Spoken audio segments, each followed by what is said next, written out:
ഇസ്രായേലിൻ്റെ ആകാശത്ത് അതിവേഗം പാഞ്ഞു പോകുന്ന ഇറാൻ്റെ മിസൈലുകൾ, അതിലൊന്നിൽ തെളിയുന്ന ആ അക്ഷരങ്ങൾ കണ്ട് ലോകം ആകെ ഞെട്ടി നിൽക്കുകയാണ്. Thank you India.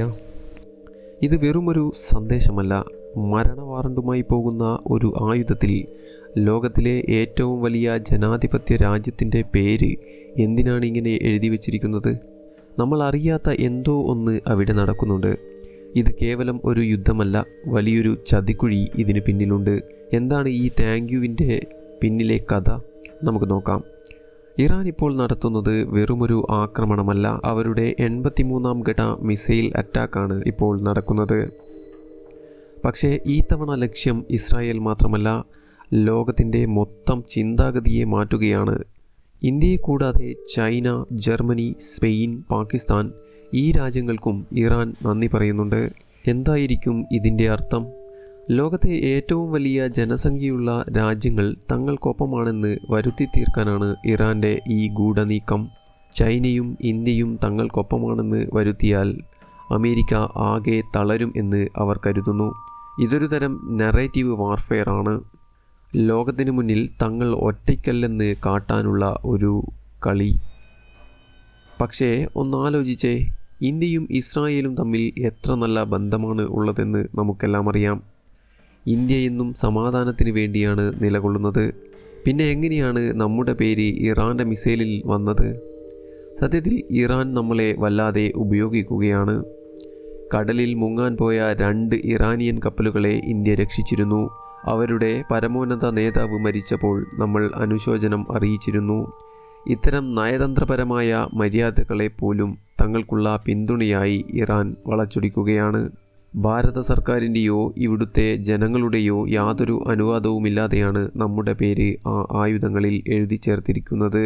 ഇത് നമ്മളെ ഒരു വലിയ കുഴിയിൽ ചാടിക്കാനുള്ള തന്ത്രമാണ്. ഇറാൻ്റെ ഈ നീക്കങ്ങൾക്ക് പിന്നിൽ വ്യക്തമായ സൈനിക ലക്ഷ്യങ്ങളുണ്ട്. കുവൈറ്റിലെ ബുബിയാൻ ദ്വീപിൽ അമേരിക്കൻ സൈനികർക്ക് നേരെ അവർ നടത്തിയ ഡ്രോൺ ആക്രമണം വെറുമൊരു തുടക്കം മാത്രമാണ്. മിഡിൽ ഈസ്റ്റിലെ അമേരിക്കൻ സാന്നിധ്യം പൂർണ്ണമായും ഇല്ലാതാക്കുക എന്നതാണ് ഇറാൻ്റെ സ്വപ്നം. ഇതിനോടകം തന്നെ 13 അമേരിക്കൻ സൈനിക താവളങ്ങൾ ഇറാൻ്റെ ആക്രമണം കാരണം വാസയോഗ്യമല്ലാതായി മാറിയെന്ന് റിപ്പോർട്ടുകൾ പറയുന്നു.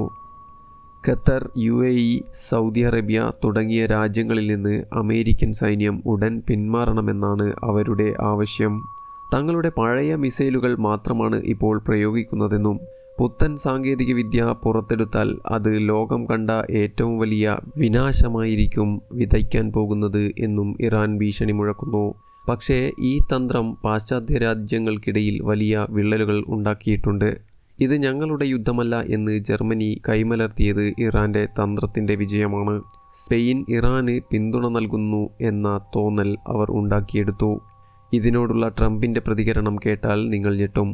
ഇറാനിലെ യുദ്ധം ജർമ്മനിയുടേതല്ലെങ്കിൽ ഉക്രൈനിലെ യുദ്ധം അമേരിക്കയുടേതുമല്ലെന്നാണ് ട്രംപ് ആഞ്ഞടിച്ചത്.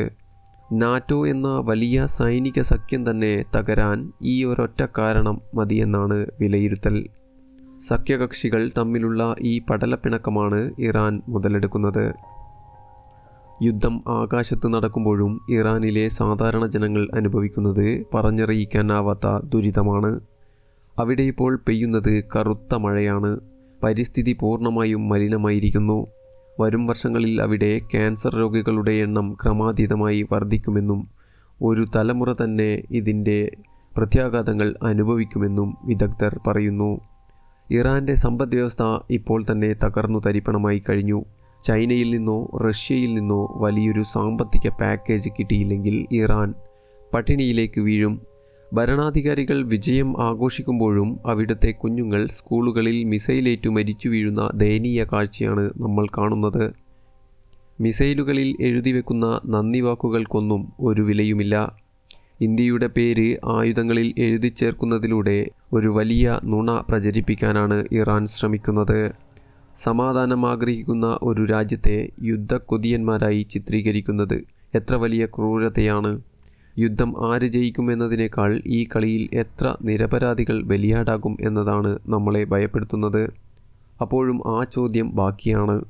ഈ മിസൈലുകൾ ലക്ഷ്യം കാണുമ്പോൾ തകരുന്നത് ശത്രുക്കളുടെ കോട്ടകളാണോ അതോ മാനുഷികതയുടെ അവസാനത്തെ പ്രതീക്ഷകളാണോ? നിശബ്ദതയേക്കാൾ ഭീകരമാണ് ഈ നന്ദി വാക്കുകൾ എന്ന് കാലം സാക്ഷ്യപ്പെടുത്തുന്നു. ഇന്നത്തെ വീഡിയോയിൽ ഇത്രമാത്രം. മറ്റൊരു വിഷയവുമായി വീണ്ടും കാണാം. നന്ദി.